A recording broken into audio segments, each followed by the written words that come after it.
নতুন টেলিকম নীতি নিয়ে মোবাইল অপারেটরদের মালিকদের উদ্বেগ। বিদেশি মালিকানা সীমিত পদক্ষেপ নিয়ে প্রধান উপদেষ্টাকে চিঠি। বৈশ্বিক ভাবমূর্তি ক্ষুণ্ণের শঙ্কা।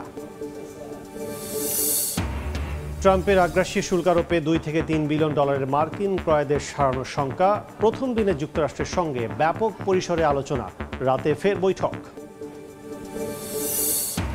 সোনালী আসে ফিকে রঙিন স্বপ্ন। স্থলবন্দর দিয়ে কাঁচা পাট সহ 9 পণ্যে রফতানিতে ভারতীয় নিষেধাজ্ঞায় লোকসানের মুখে ব্যবসায়ীরা। খোঁজা হচ্ছে বিকল্প বাজার। দেশে মোট কৃষকের অর্ধেকের বেশি নারী, নেই যথাযথ মূল্যায়ন। স্বীকৃতি দিয়ে নীতিমালা বাস্তবায়নের পরামর্শ। স্মার্ট কৃষি কার্ড দেওয়ার পরিকল্পনা সরকারের। এবং কুয়েতি তেল কোম্পানি আল নাসিফের বিরুদ্ধে শ্রমিকদের প্রাপ্য সুবিধা থেকে বঞ্চিত করার অভিযোগ। ভিসা সংক্রান্ত লেনদেনে জড়িত না হতে বাংলাদেশ দূতাবাসের বিজ্ঞপ্তি।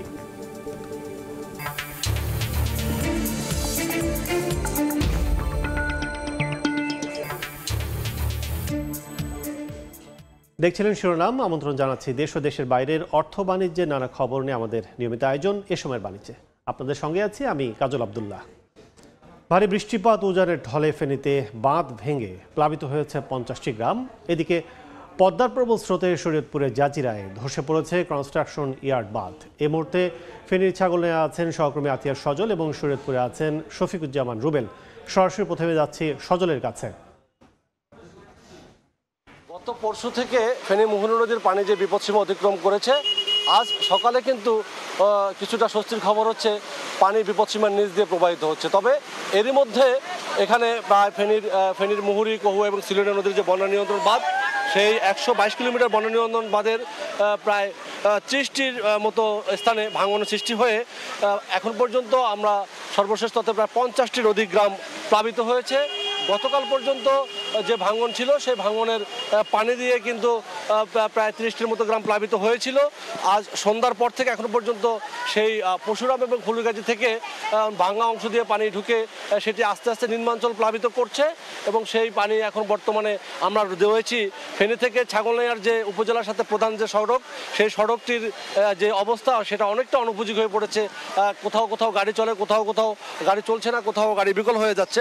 সর্বোপরি এই যে 50টি গ্রামের প্রায় 1.5 লক্ষাধিক মানুষ পানিবন্দী হয়ে পড়েছে। আর যদি ক্ষতির কথা বলি, এই 3টি উপজেলায় এখন পর্যন্ত মাঠ পর্যায়ের কোনো ফসলি জমি নেই যেখানে পানি ওঠেনি। টোটাল জমি ক্ষতিগ্রস্ত হয়েছে। তবে কৃষি বিভাগ বলছে তারা আসলে কি পরিমাণ ক্ষতি হয়েছে সে পরিমাণ এখনো পানি আর একটু কমা ছাড়া তারা পরিপূর্ণভাবে বলতে পারবে না। অন্যদিকে এই সকল 3 উপজেলায় যে পুকুরগুলো রয়েছে, মৎস্য খামারগুলো রয়েছে, তার অধিকাংশ পুকুর এবং মৎস্য খামার থেকে মানুষের যে শত শত পুকুর এবং মৎস্য খামার থেকে মাছ বেরিয়ে গিয়েছে এবং তাদের লক্ষ লক্ষ টাকার মাছ এবং সেই মাছের ক্ষতি কোটি টাকার, কয়েক কোটি টাকা, সেটি আসলে মৎস্য বিভাগও সঠিক করে বলতে পারছে না ক্ষতির পরিমাণটা কেমন। ঠিক এমনি ডেইরি ফার্ম যেগুলো রয়েছে এবং যেগুলো পোলট্রি ফার্ম যেগুলো রয়েছে সেখানকার ক্ষতিও প্রায় একই রকমের অবস্থা। সবগুলো অনেকগুলো ডেইরি ফার্ম এবং যে পোলট্রি ফার্ম সেখানে পানি উঠে গিয়েছে। আপনাকে যদি বলি, অন্যদিকে বিদ্যুৎ নেই, মোবাইল সংযোগ নেই এই 3টি উপজেলার প্রায় অধিকাংশ জায়গায়। এবং সব মিলেই কিন্তু এই যে ক্ষতি 2024-এর যে বন্যা হয়েছিল সে বন্যায় কিন্তু 3,000 কোটি টাকার মতো ক্ষতি হয়েছিল ফেনীবাসীর। এবং আমরা চলে যাব এখন শরীয়তপুরে, সেখানে রয়েছে আমাদের এক সহকর্মী শরীফুল ইসলাম রুবেলের কাছে। শরীয়তপুরের মাঝির ঘাটে যে পদ্মা সেতুর আগ্রাসনে যে মৌসুমি ভাঙন চলছে, সেই ভাঙন কিন্তু আজকে আমরা জানি যে সকাল থেকে এখানে আমরা অবস্থান করছি। আজকে দেখছি যে ভাঙনটা সেরকম নেই, তবে ইতিমধ্যেই যা ক্ষয়ক্ষতি হয়ে গেছে তার কিন্তু পরিমাণ অনেক। আপনারা দেখতে পাচ্ছেন আমি মাঝির ঘাটের ঠিক পাশে আছি। মাঝির ঘাট আপনারা জানেন যে এটি অত্যন্ত ব্যস্ততম একটি ঘাট ছিল একসময়। পদ্মা সেতু হওয়ার পরে ঘাট কিছুটা ফিকে পড়েছে, কিন্তু এই ভাঙনে এখানে যারা ব্যবসা প্রতিষ্ঠানের যারা ছিলেন, বিশেষ করে যেই দোকানপাটগুলো দেখতে পাচ্ছেন, তারও বেশ কিছু পিছনে আরও কিছু দোকানপাট ছিল যা ইতিমধ্যেই নদীগর্ভে বিলীন হয়ে গেছে এবং বিলীন হওয়ার যে আশঙ্কায় আরও কিন্তু বেশ কিছু দোকানপাট যা এখনও সরিয়ে নেওয়া হচ্ছে। আমরা যতদূর জানি যে এখানে প্রায় 10 থেকে 15টি দোকান মুহূর্তেই নদীর গর্ভে চলে যায় এবং সেই দোকানের কোনো মালামাল যারা দোকানি রয়েছেন তারা বলছিলেন যে কোনো মালামালই তারা সরাতে পারেননি, কেননা এখানে একটি বেড়িবাঁধ ছিল। সেই বেড়িবাঁধ ভেঙে যে এভাবে নদীগর্ভে বিলীন হবে সেটা তারা কল্পনাই করেননি। এই কারণে সেরকম প্রস্তুতিও তাদের ছিল না। হুট করে ঘটনাটি ঘটনাটি ঘটে যাওয়ার ফলে কিন্তু ব্যাপক ক্ষয়ক্ষতি হয়েছে এবং প্রত্যেকটি দোকানেই বলছিলেন যে তারা এই দোকানের উপরে নির্ভরশীল, তাদের যেই রুজি রুটি সেটি কিন্তু এই দোকানের উপরে নির্ভরশীল ছিল। এরকম বেশ কিছু পরিবার এবং এখানে ক্ষয়ক্ষতি হয়েছেন যারা মূলত তাদের এই ব্যবসা প্রতিষ্ঠানের উপর নির্ভরশীল ছিলেন এবং তারা বলছেন যে প্রত্যেকেই প্রায় গড়ে 10 থেকে 15 লক্ষ টাকা পার দোকানে তারা ক্ষয়ক্ষতি হয়েছেন। আপনারা দেখতে পাচ্ছেন যে আরও বেশ কিছু দোকানে ইতিমধ্যে সরিয়ে নেওয়ার চেষ্টা চলছে, কেননা এখন পর্যন্ত কিন্তু ঝুঁকি মুক্ত না এই এলাকাটি এবং আপনারা দেখতে পাচ্ছেন যে ঝুঁকি যাতে আর না বাড়ে এবং যাতে আরও ক্ষয়ক্ষতির পরিমাণ না বাড়ে সেই জন্য কিন্তু সরকারিভাবে উদ্যোগ নেওয়া হচ্ছে এবং যারা এইখানে কাজ করছেন, যারা জিও ব্যাগ ফেলছেন, তারা বলছেন যে এই ব্যাগের পরিমাণ অনেক বেশি ফেলতে হবে, কেননা এই জায়গাটি অত্যন্ত ঝুঁকিপূর্ণ, অনেক গভীর রয়েছে পানি। তাই জিও ব্যাগের পাশাপাশি যদি আরও কঠোর উদ্যোগ না নেওয়া হয় তাহলে কিন্তু আরও বেশি ঝুঁকির সম্ভাবনা থাকে। তো সব মিলিয়ে এই মাঝিরঘাটের ভাঙন এলাকা থেকে ছিল এই মুহূর্তে সর্বশেষ। দুর্যোগে ক্ষতিগ্রস্ত এলাকার খবর জানতে এখন সরাসরি ছিলাম শরীয়তপুর ও ফেনীতে। বিএনপির পর নতুন টেলিকম নীতি নিয়ে গভীর উদ্বেগ জানালেন মোবাইল অপারেটরদের বিদেশি মালিকরা। খসড়া নীতিমালায় মোবাইল ফোন কোম্পানিতে বিদেশি মালিকানা সর্বোচ্চ 85% আটকে রাখার প্রস্তাব করা হয়েছে। জানিয়ে আপত্তি তুলে প্রধান উপদেষ্টা ডক্টর মোহাম্মদ ইউনূসকে চিঠি দিয়েছে টেলিনর, ভিওন এবং আজিয়াটা গ্রুপ। চিঠিতে বিদেশি মালিকানা সীমিত করার পদক্ষেপ বিশ্বে বাংলাদেশের ভাবমূর্তি ক্ষুণ্ণ করবে বলে উল্লেখ করা হয়েছে। শুভ খানের রিপোর্ট। দেড় দশক পর সংস্কারের উদ্যোগ নেয়া নতুন টেলিকম পলিসি নিয়ে চলছে ব্যাপক আলোচনা সমালোচনা। বিএনপির উদ্বেগের পর যা আরও গতি পেয়েছে। সমালোচনার তালিকায় এবার যোগ হলো মোবাইল অপারেটররাও। নতুন খসড়া নীতিমালায় মোবাইল ফোন অপারেটর কোম্পানিতে বিদেশিদের মালিকানা সর্বোচ্চ 85% রাখার প্রস্তাব করা হয়েছে। অন্যান্য অপারেটরদের ক্ষেত্রে এই সীমা সর্বোচ্চ 65%। আপত্তি এখানেই। বর্তমানে গ্রামীণ ফোনের 55.8% শেয়ার নরওয়ের টেলিনরের হাতে, বাকি 44.2% শেয়ার দেশীয় উদ্যোক্তাদের কাছে। রবির 90% শেয়ার মালয়েশিয়ার আজিয়াটা গ্রুপের হাতে। পুঁজিবাজারে আছে মাত্র 10%। বাংলালিংকের শতভাগ মালিকানা দুবাই ভিত্তিক ভিওনের কাছে। নতুন নিয়মে রবিকে আরও 5% এবং বাংলালিংককে ছাড়তে হবে 15% শেয়ার। আরও 10% যদি আমরা শেয়ার মার্কেটে ছাড়তে বাধ্য হই, সেটা আসলে আমাদের শেয়ার মার্কেট নেওয়ার ক্ষমতা আছে কিনা, এই ডেপটা বিবেচনা না করেই যদি আমরা 80%-এর একটা কমিটমেন্ট আমাদেরকে দিতে হয়, তাহলে কিন্তু সেটা সম্ভব না। নতুন প্রস্তাবনা নিয়ে উদ্বেগ জানিয়ে প্রধান উপদেষ্টাকে চিঠি দিয়েছে টেলিনর, ভিওন ও আজিয়াটা গ্রুপ, যেখানে জোর করে মালিকানা সীমিত করার পদক্ষেপ বিদেশি বিনিয়োগকারীদের আস্থা কমাবে বলে উল্লেখ করা হয়েছে। আন্তর্জাতিক SMS ব্যবসা মোবাইল অপারেটরদের কাছ থেকে সরিয়ে নেওয়ার উদ্যোগ নিয়ন্ত্রক সংস্থার অযাচিত হস্তক্ষেপ হিসেবে দেখা হচ্ছে। শেয়ার ছাড়তে চাই, অফকোর্স আমরা যেটা বলছিলাম আইপিওতে যেতে চাই, it must be coming within there requirements. Force করে দেওয়াই দ্যাটস যেখানে কনসার্নটা চলে আসে। তবে প্রধান উপদেষ্টার বিশেষ সহকারী বলছেন, আলোচনা করেই নেওয়া হবে চূড়ান্ত সিদ্ধান্ত। এটা হয়তো নেগোশিয়েট করলে আমরা কিছুটা এদিক সেদিক হতে পারে। আমি মনে করি না যে বিদেশি বিনিয়োগ আমরা বাধাগ্রস্ত করছি, বরং এখানে সীমিত আকারে দেশীয়দের একটা সুরক্ষা ব্যবস্থা করছি। বর্তমানে দেশে মোট 18 কোটি 76 লাখ মোবাইল সংযোগধারীর মধ্যে 18 কোটি 10 লাখই গ্রামীণ ফোন, রবি ও বাংলালিংকের গ্রাহক। শুভ খান, সময় সংবাদ, ঢাকা। দর্শক, আজ আমরা আলোচনা করব টেলিকম নীতিমালার বিভিন্ন দিক নিয়ে। এজন্য আমাদের সাথে যুক্ত আছেন তথ্য যোগাযোগ প্রযুক্তি বিশেষজ্ঞ সুমন আহমেদ সাবির। আপনাকে স্বাগত জানাচ্ছি। শুরুতে একটু ব্যান্ডউইথ, ট্রানজিট এবং টেলিকম খাত সবকিছু মিলে আমরা টেলিকম খাত নিয়ে আলোচনা করতে চাই। সেটি হচ্ছে যে আমরা প্রতিবেদন দেখলাম একটি, সেক্ষেত্রে আসলে এই আটকে রাখা বিদেশি শেয়ার কিংবা বাংলাদেশি সবকিছু কি মনে করছেন? আসলে প্রথমে যদি আমি এটা তো এই নতুন রিফর্মের একটা পার্ট, যদি রিফর্ম সম্বন্ধে বলে দিই, আসলে রিফর্মটা কেন করা হচ্ছে বা কী প্রয়োজন। সত্যি কথা বলতে আমাদের টেলিকম সেক্টর এখন তো চলছে 2008-এ যে প্রণীত আইআইডিডিএস পলিসি, এবং সেটা পরবর্তীতে মডিফাই করা 2010-এ, তার উপরে বেস করে। এবং এই পলিসিটা তখন তৈরি করা হয়েছিল মূলত সরকারের রাজস্বকে নিশ্চিত করার জন্য, কারণ তখন ইলিগাল ভিওআইপির একটা বড় প্রকোপ ছিল বাংলাদেশে। আর তার সঙ্গে ছিল হচ্ছে এই ব্যবহারকে নিয়ন্ত্রণের একটা তীব্র প্রচেষ্টা ছিল, মনিটর করা, কে কিসেবে ব্যবহার করছে, এই দুটো ফোকাস করে, এবং রেভিনিউকে নিশ্চিত করার জন্য একটা লেয়ার্ড একটা অ্যাপ্রোচ করা হয়, অনেকগুলো লেয়ার নিয়ে। এবং এই পলিসি সেই মূলত সেই বিষয়টাকে অ্যাড্রেস করার জন্যই আসলে করা, এবং যেটা অত্যন্ত প্রয়োজনীয় ছিল, কারণ এই সেক্টরে এতগুলো লেয়ার থাকায় আসলে কোয়ালিটি অফ সার্ভিস যেমন ডিগ্রেড করে, তেমনি সব দিক থেকেই, এবং একজনের আরেকজনের সঙ্গে বিরোধ তৈরি হয়, সব কিছু মিলিয়ে খুব ভালো একটা হেলদি ব্যবস্থা ছিল না।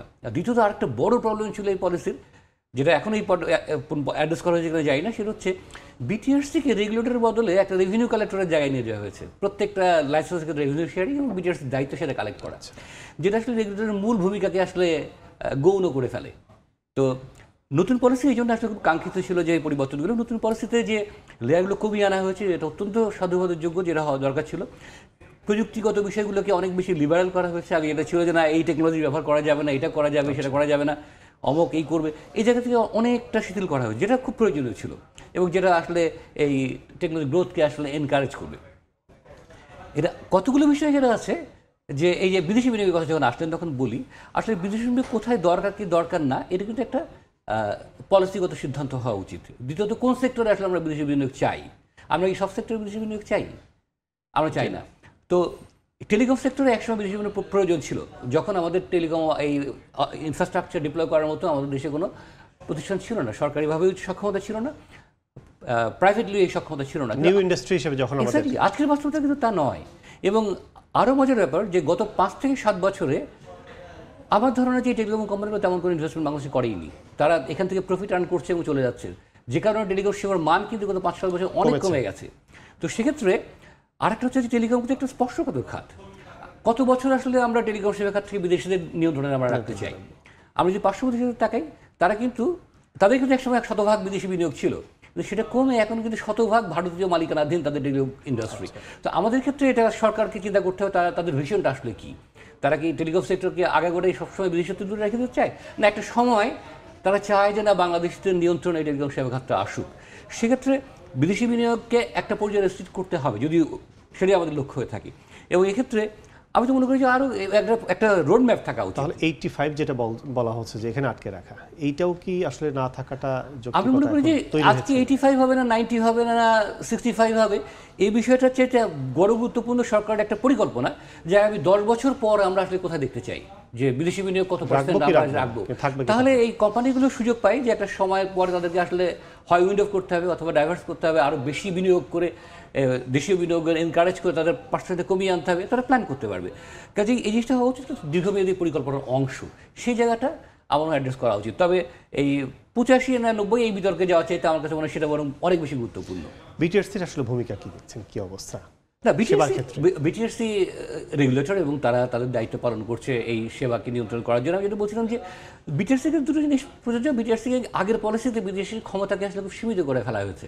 বিটিআরসির আরেকটু লিবারাইজেশন প্রয়োজন, যাতে সব সিদ্ধান্ত বিটিআরসি মন্ত্রণালয়ের উপর নির্ভরশীল, এটা আসলে হওয়া উচিত না। হ্যাঁ, খুব যেগুলো খুব নীতি নির্ধারণী বিষয়গুলো, খুব গুরুত্বপূর্ণ বিষয়গুলো, যেগুলো স্ট্র্যাটেজিক বিষয়গুলো হয়তো সরকারের আদর্শ এবং নীতির সঙ্গে সামঞ্জস্য হওয়ার জন্য মন্ত্রণালয়ের একটা ইনফ্লুয়েন্স দরকার আছে, কিন্তু ডে টু ডে অপারেশনের জন্য সব কিছুই মন্ত্রণালয়ের সঙ্গে থাকা এটা ঠিক না। এখান থেকে একটা বিটিআরসি বের করতে হবে।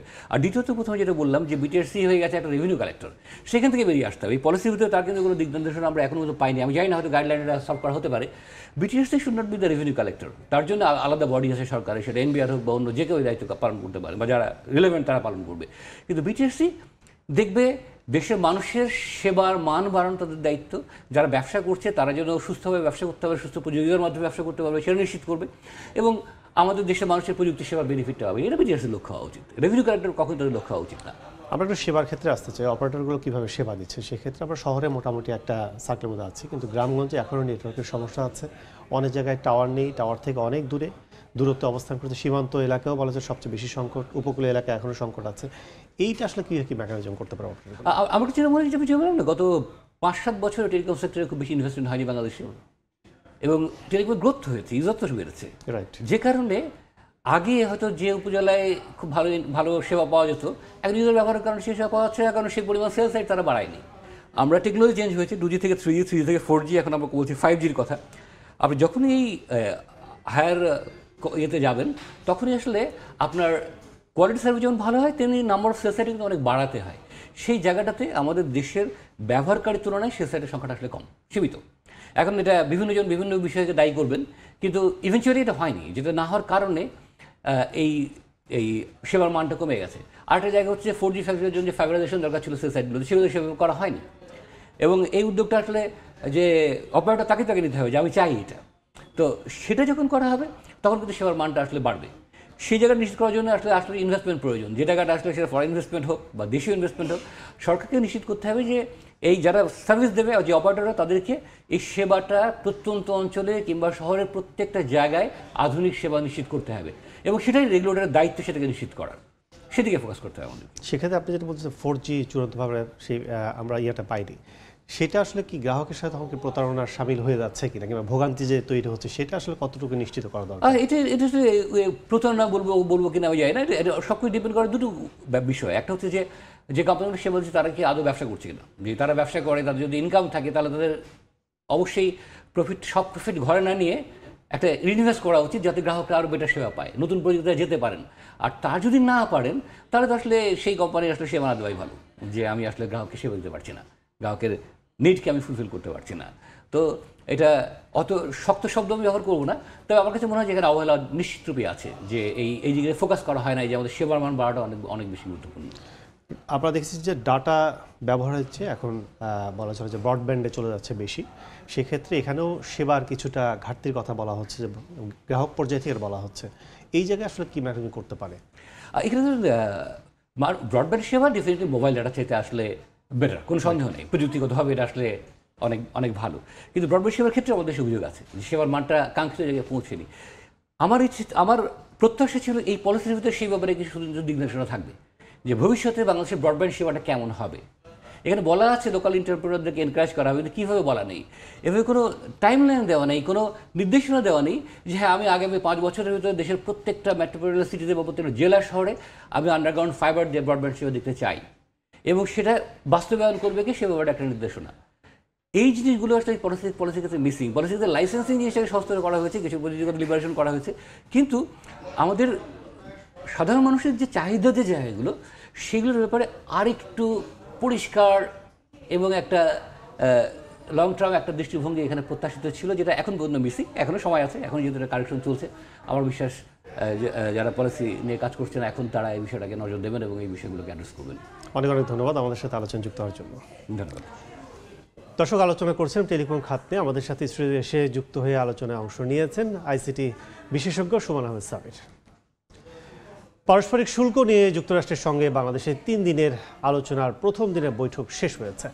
স্থানীয় সময় বুধবার ওয়াশিংটনে আলোচনা হয়। ব্যাপক পরিসরে আলোচনা হয়েছে উল্লেখ করে সামাজিক মাধ্যমে প্রেস সচিব শফিকুল আলম জানিয়েছেন, এতে দুদেশের বাণিজ্য সম্পর্কের প্রায় সব গুরুত্বপূর্ণ দিক তুলে ধরা হয়েছে।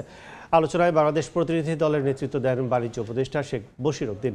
আর ঢাকা থেকে ভার্চুয়ালি যুক্ত ছিলেন জাতীয় নিরাপত্তা উপদেষ্টা ডক্টর খলিলুর রহমান ও প্রধান উপদেষ্টার বিশেষ সহকারী ফয়েজ আহমেদ তৈয়ব সহ বাণিজ্য মন্ত্রণালয়ের ঊর্ধ্বতন কর্মকর্তারা। বাংলাদেশ সময় আজ রাত 9টায় ফের বৈঠকে বসবেন উভয় পক্ষ।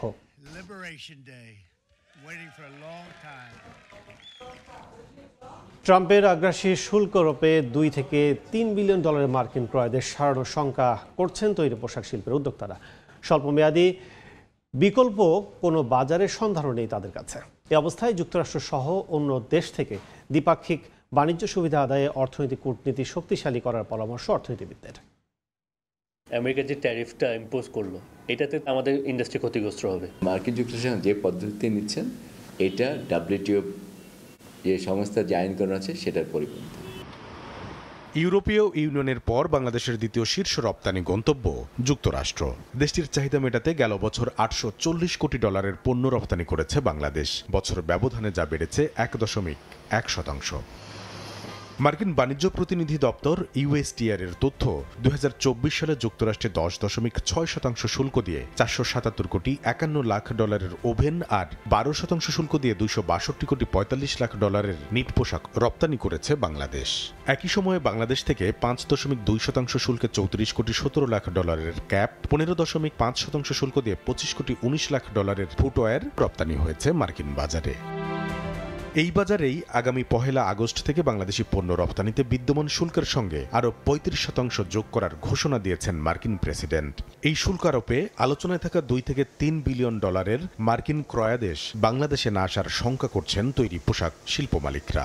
ইমিডিয়েটলি আপনি দেখতে পারেন $2-3 বিলিয়ন অর্ডার সরে যেতে পারে বা প্লেস না হতে পারে, যেটা প্রজেকশনে ছিল। তাহলে স্বল্প মধ্য দীর্ঘমেয়াদী বিকল্প কি? বিকল্প কিন্তু ওভারনাইট হবে না। এই কারণে যে এই নতুন বাজারটা তৈরি করতে অনেক সময় লাগবে। দীর্ঘমেয়াদে নতুন করে বাজার খোঁজার পাশাপাশি স্বল্প মধ্যমেয়াদে বর্তমান রপ্তানি গন্তব্যে হিস্সা বাড়ানোর তাগিদ দিচ্ছেন উদ্যোক্তারা। এজন্য ব্র্যান্ডিং বাংলাদেশে জোর দেওয়ার পরামর্শ তাদের। এই মার্কেটগুলোর সাথে কিন্তু বাংলাদেশের পরিচিতি আছে, কিন্তু এই জায়গাগুলোয় কিন্তু আমরা এখন আমাদের ফুল পোটেনশিয়াল ট্যাপ করতে পারিনি। এখানে আমাদের স্ট্রং ওইসব দেশে প্রেজেন্স এবং ব্র্যান্ডিং খুব দরকার। এদিকে রপ্তানি বাজার সম্প্রসারণে যুক্তরাষ্ট্রের সঙ্গে জুলাই আলোচনায় সীমাবদ্ধ না থেকে লাগাতার নতুন কৌশলে বৈঠক করার পরামর্শ দিচ্ছেন অর্থনীতিবিদরা। যতবার দেন দরপর করা সম্ভব দেন দরপর করে এই সুবিধাগুলো আমাদেরকে ধরে রাখার চেষ্টা করতে হবে বা ট্যারিফটাকে কমিয়ে আনার চেষ্টা করতে হবে, সেটাই বুদ্ধিমানের কাজ। বাণিজ্য আলোচনায় শেষ কথা বলে কোনো কিছু নাই। উদ্যোক্তারা বলছেন মার্কিন পোশাকের বাজারে বাংলাদেশিদের চাপে পড়ার বড় কারণ ভিয়েতনামের শুল্ক বাড়ানো হয়েছে 20%, আর চীনের শুল্ক বাংলাদেশের চেয়ে বেশি হলেও উচ্চমানের ও মূল্যের পোশাক তৈরিতে অনেক বেশি এগিয়ে রয়েছে দেশটি। কামরুল হাসান সবুজ, সময় সংবাদ, ঢাকা। সপ্তাহের শেষ কার্যদিবসে ঊর্ধ্বমুখী প্রবণতায় চলছে দেশের প্রধান পুঁজিবাজার ঢাকা স্টক এক্সচেঞ্জ ডিএসসি লেনদেন। প্রথম ঘন্টায় লেনদেন হয়েছে 203 কোটি টাকার শেয়ার কেনাবেচা। এ সময় 244টি কোম্পানির শেয়ারের দাম বেড়েছে, কমেছে 72টি কোম্পানির, আর অপরিবর্তিত রয়েছে 69টি প্রতিষ্ঠানের শেয়ারের দাম। প্রথম ঘন্টায় ঢাকার পুঁজিবাজারের প্রধান সূচক ডিএসসি এক্স বেড়েছে 34.5 পয়েন্ট। এ নিয়ে চলতি সপ্তাহের প্রতি কার্যদিবসেই সূচকের ঊর্ধ্বমুখী প্রবণতা দেখেছে ঢাকার পুঁজিবাজারে। ডিএসসি তথ্য চলতি সপ্তাহে তৃতীয় কার্যদিবসে 690 কোটি টাকার, দ্বিতীয় দিনে 601 কোটি টাকার ও প্রথম কার্যদিবসে লেনদেন হয়েছে 573 কোটি টাকা share. Thai Aluminium. The better is now the best. Bharat স্থলবন্দর দিয়ে কাঁচা পাট সহ 9 পণ্যের রফতানি নিষেধাজ্ঞা দেয় সোনালী আঁশে ফিকে হয়ে গেছে রঙিন স্বপ্ন। মজুত করা পাট পড়ে থাকছে গোডাউনেই। বড় ধরনের আর্থিক ক্ষতির মুখে খুলনার রফতানিকারকরা। খুলনার দৌলতপুরের একটি পাট গোডাউনে এভাবেই পড়ে রয়েছে কাঁচা পাট। রফতানি উন্নয়ন ব্যুরোর তথ্য বলছে খুলনা অঞ্চল থেকে প্রতি বছর গড়ে 1.25 লাখ মেট্রিক টন কাঁচা পাট রপ্তানি হয়, যার 90%ই যায় ভারতে। তবে এবার নতুন অর্থ বছরের শুরুতেই ধাক্কা এলো এ খাতে। গত 27 জুন ভারত সরকার হঠাৎ স্থলবন্দর দিয়ে কাঁচা পাট সহ 9 পণ্যে রপ্তানি নিষেধাজ্ঞা দেয়। পূর্ব ঘোষণা ছাড়া এ সিদ্ধান্তে খুলনার পাট শিল্পে স্থবিরতা নেমে আসে। আগে অর্ডার হওয়া কাঁচা পাটও রপ্তানি করতে পারছেন না কেউ।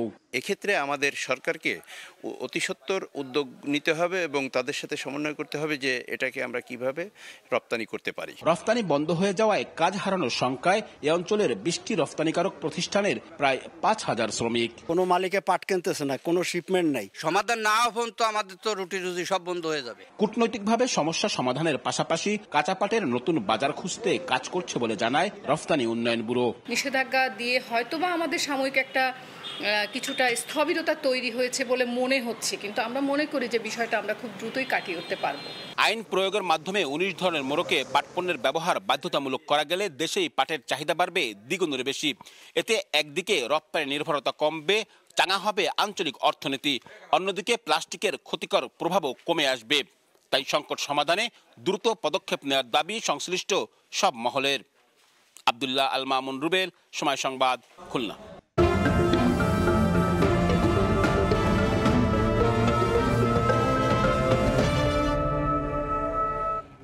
দেশে মোট কৃষকের অর্ধেকের বেশি নারী, অথচ পারিবারিক, সামাজিক ও রাষ্ট্রীয় কোনো ক্ষেত্রে তাদের যথাযথ মূল্যায়ন নেই।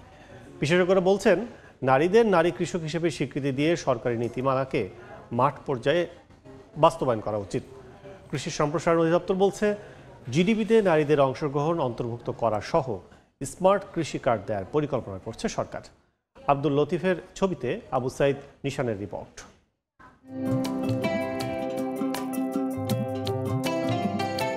প্রতিনিয়ত গৃহস্থালী কাজের পাশাপাশি সবজি চাষ, পশুপালন, ধান কাটা, ধানের বীজ ছিটানো সহ যাবতীয় সব কাজই করেন কুড়িগ্রামের পাঁচগাছি ইউনিয়নের বেলি বেগম।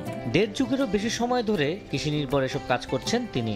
পরিবারে বা দেশে অন্য অন্য জায়গা ক্ষেত্রে আমরা মহিলারা কোনো দাম মূল্যায়ন পাই না।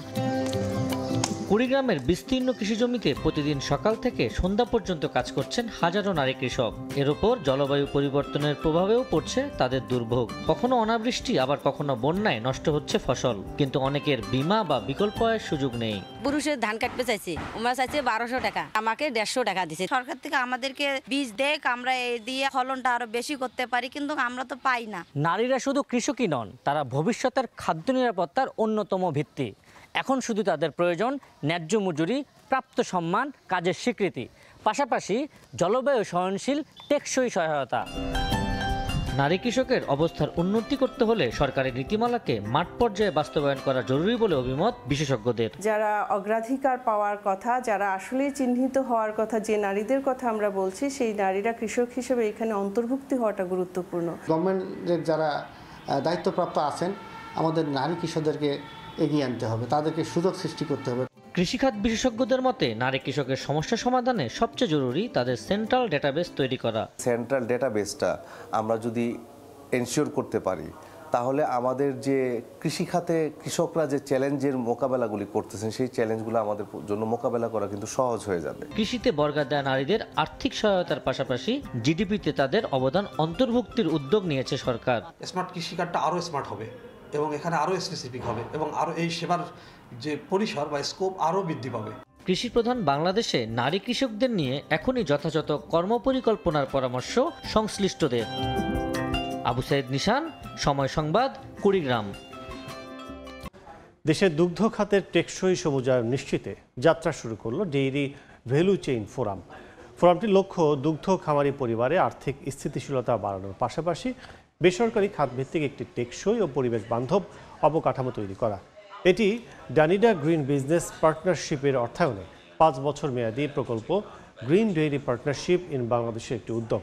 প্রকল্পটির সহযোগিতায় রয়েছে Solidaridad network Asia, Arla foods, Pran dairy, সেগেস ইনোভেশন, IDRN, বাংলাদেশ কৃষি বিশ্ববিদ্যালয় ও Danish agriculture and food council. আন্তর্জাতিক গণিত অলিম্পিয়াড IMOর 66তম আসরে অংশ নিতে অস্ট্রেলিয়া যাচ্ছে বাংলাদেশ গণিত দল। রাজধানী এক হোটেলে সংবাদ সম্মেলনে জানানো হয় 12 জুলাই মধ্যরাতে অস্ট্রেলিয়ার উদ্দেশ্যে রওনা হবে দলটি। এ সময় কমিটির সভাপতি অধ্যাপক ডক্টর মোহাম্মদ কায়কোবাদ বাংলাদেশ দলের 6 খুদে গণিতবিদকে পরিচয় করিয়ে দেন। উপস্থিত ছিলেন বাংলাদেশ গণিত অলিম্পিয়াডের পৃষ্ঠপোষক প্রতিষ্ঠান ডাচ বাংলা ব্যাংক লিমিটেডের উপব্যবস্থাপনা পরিচালক এহতেশামুল হক খান ও এর ব্যবস্থাপনায় থাকা প্রথম আলোর ব্যবস্থাপনা সম্পাদক আনিসুল হক।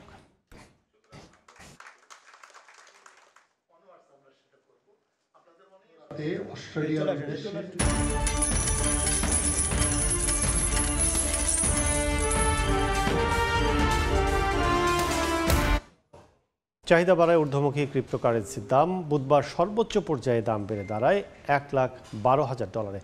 পাশাপাশি বাড়ছে ইথার ও বাইন্যান্সের দাম। বৈশ্বিক অর্থনৈতিক অনিশ্চয়তার মধ্যেও আস্থার জায়গায় ডিজিটাল মুদ্রা বাজার, যার প্রতিফলন দেখা যাচ্ছে বিটকয়েনের দামে। বুধবার প্রতিটি বিটকয়েনের দাম সর্বকালের সর্বোচ্চ প্রায় $1,12,000 ওঠে। দিনের লেনদেন শেষে প্রতিটি বিটকয়েনের দাম নামে $1,11,259। বৃহস্পতিবার দিনের শুরুর লেনদেনে তা কিছুটা কমে নামে $1,11,070। চলতি বছর এখন পর্যন্ত এই ক্রিপ্টোকারেন্সির দাম 18% বেশি বেড়েছে। এদিকে দ্বিতীয় বৃহত্তম ডিজিটাল মুদ্রা ইথারের দামও গেল 1 মাসের মধ্যে সর্বোচ্চ পর্যায়ে উঠেছে। বুধবার প্রতিটির দাম দাঁড়িয়েছে $2,795। বৃহস্পতিবার এই ডিজিটাল মুদ্রার দামও কিছুটা কমে হয়েছে $2,768। এদিকে বাইন্যান্সও কিছুটা বেড়েছে, প্রতিটির দাম দাঁড়িয়েছে $670। শ্রমিকদের সঙ্গে প্রতারণার অভিযোগে কুয়েতের প্রথম সারির কোম্পানি ওয়েল আল নাসিফের বিরুদ্ধে জনসচেতনতামূলক বিজ্ঞপ্তি প্রকাশ করেছে দেশটির বাংলাদেশ দূতাবাস।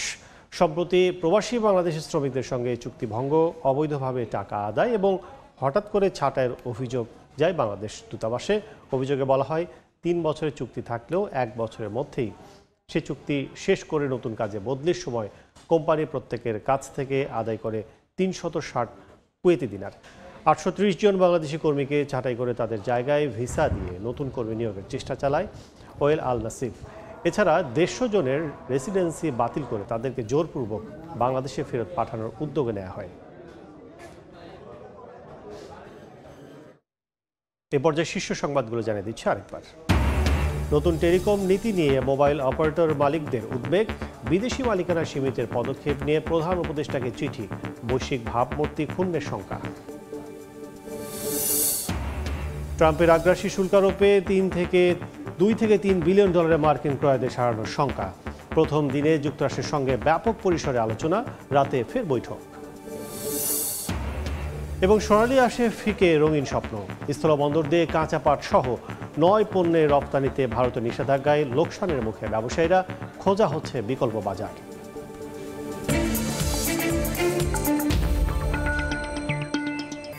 এই ছিল এই সময় বাণিজ্যে, সঙ্গে থাকুন সময়ের।